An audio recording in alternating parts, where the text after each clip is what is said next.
Hello दोस्तों, आप सभी का हार्दिक स्वागत है हमारे इस यूट्यूब चैनल में। तो आज हम एक संस्कृत गद्यांश का संदर्भ हिंदी अनुवाद करने वाले हैं। तो संदर्भ सहित हिंदी अनुवाद। तो इसमें आप सीखेंगे कि संस्कृत में गद्यखंड और पद्यखंड दोनों होते हैं, यानी गद्यांश या पद्यांश दोनों होते हैं और उनमें 5-5 नंबर के आते हैं। ठीक है, तो ध्यान से सीखिएगा। आप शॉर्ट तरीके से भी कर सकते हो, संस्कृति या फिर अस्माकम हमारी संस्कृति इस तरह से दी गई है। तो कुछ मेन वर्ड को भी, शब्दों को भी समझ करके आप उनके जो भी गद्यांश गद्य होता है उसको पहचानिए। जैसे भारतीय संस्कृति से ये लिया गया है, जैसे संस्कृत संस्कृति से लिया गया है। इस तरह से आप ऐसे वर्ड ढूंढिए, मॉडल पेपर्स हो या कोई बुक्स हो उसके माध्यम से देखना। अगर आपको इनके आंसर नहीं पता है, यानी हिंदी अनुवाद नहीं कर पा रहे हो, तो शॉर्ट मेथड यही हो सकता है कि इनके पाठ के नाम और इसमें कोई कॉमन चीज़ ढूंढना जो सभी में कॉमन मिले, यानी सभी में दिखाई दे एक जैसी। ठीक है, पाठ उस पाठ में सेम सी चीज़, जैसे संस्कृति है और मानव जीवन है, इस तरह से पूरे पाठ में ऐसे देख लेना है। तो ये जो दिए जाते हैं ना गद्यांश, गद्य के अंश, तो वो बहुत आसानी से आप कर पाएंगे। तो इसमें थोड़ी थोड़ी आप हिंदी आप अपने द्वारा लिख सकते हो अगर आपको कुछ नहीं आता है, लेकिन पेपर में आपको करके ज़रूर आना है। ठीक है, अब हम इसको स्टार्ट करते हैं।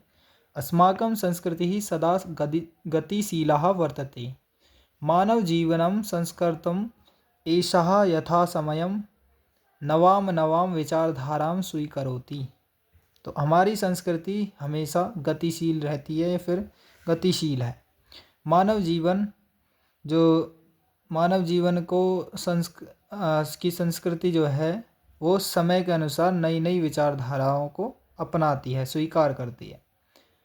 नवाम शक्तिम च प्राप्नोति, और नई शक्तियों को क्या करती है, प्राप्त करती है।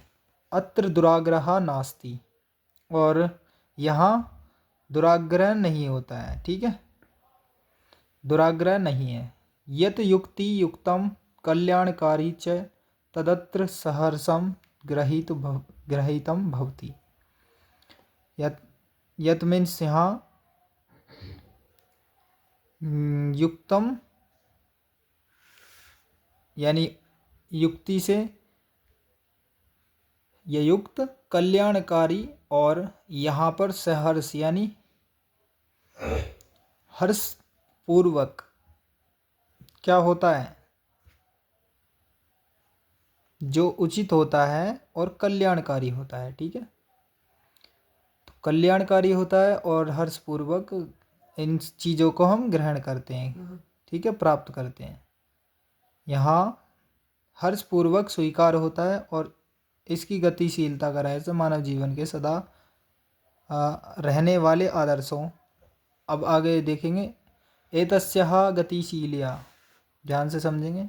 एतस्याः गतिशीलतायाः रहस्यं मानव जीवनस्य शाश्वत मूल्येषु निहितम, यानी इनके जो गतिशील रहस्य होते हैं मानव जीवन के, हमेशा के जो मूल्य होते हैं, हमेशा रहने वाले मूल्य आदर्श निहित हैं इनमें ही, इनकी संस्कृति में ही। तो यहाँ पर देखते हैं, इसकी गतिशीलता का रहस्य मानव जीवन के सदा रहने वाले आदर्शों में निहित रहते हैं। ठीक है, जैसे यथा जैसे सत्यस्य प्रतिष्ठा, सत्य की प्रतिष्ठा, जैसे कि सत्य की प्रतिष्ठा। सर्वभूतेषु समभावः, यानी सभी के लिए समान भावना।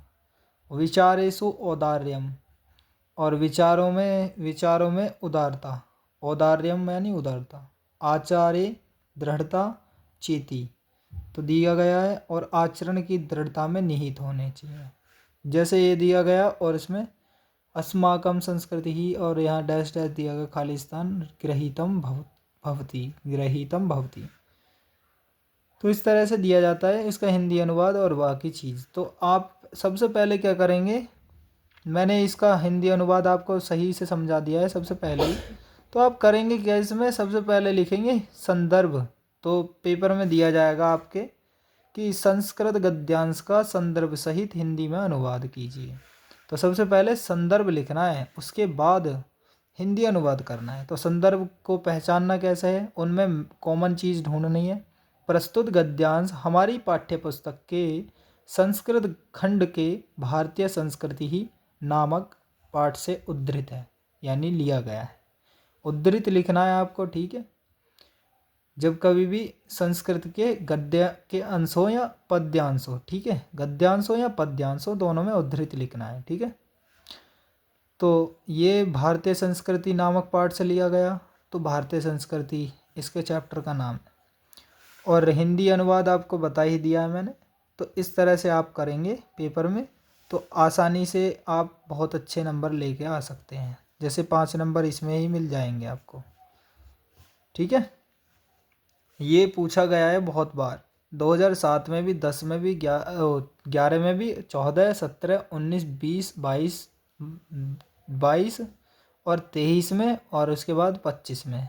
तो इतने सालों से पूछते हुए आ रहे हैं, इसलिए मैंने सबसे ज़्यादा मेन इम्पोर्टेंट ये चीज़ जो है, ये गद्यांश जो है, इसलिए समझाया आपको, ठीक है। मिलते हैं किसी नेक्स्ट वीडियो में। ऐसी वीडियोस आपको ला के देते रहेंगे। इस चैनल पर नए हो तो चैनल को सब्सक्राइब कीजिए। जय हिंद, जय भारत।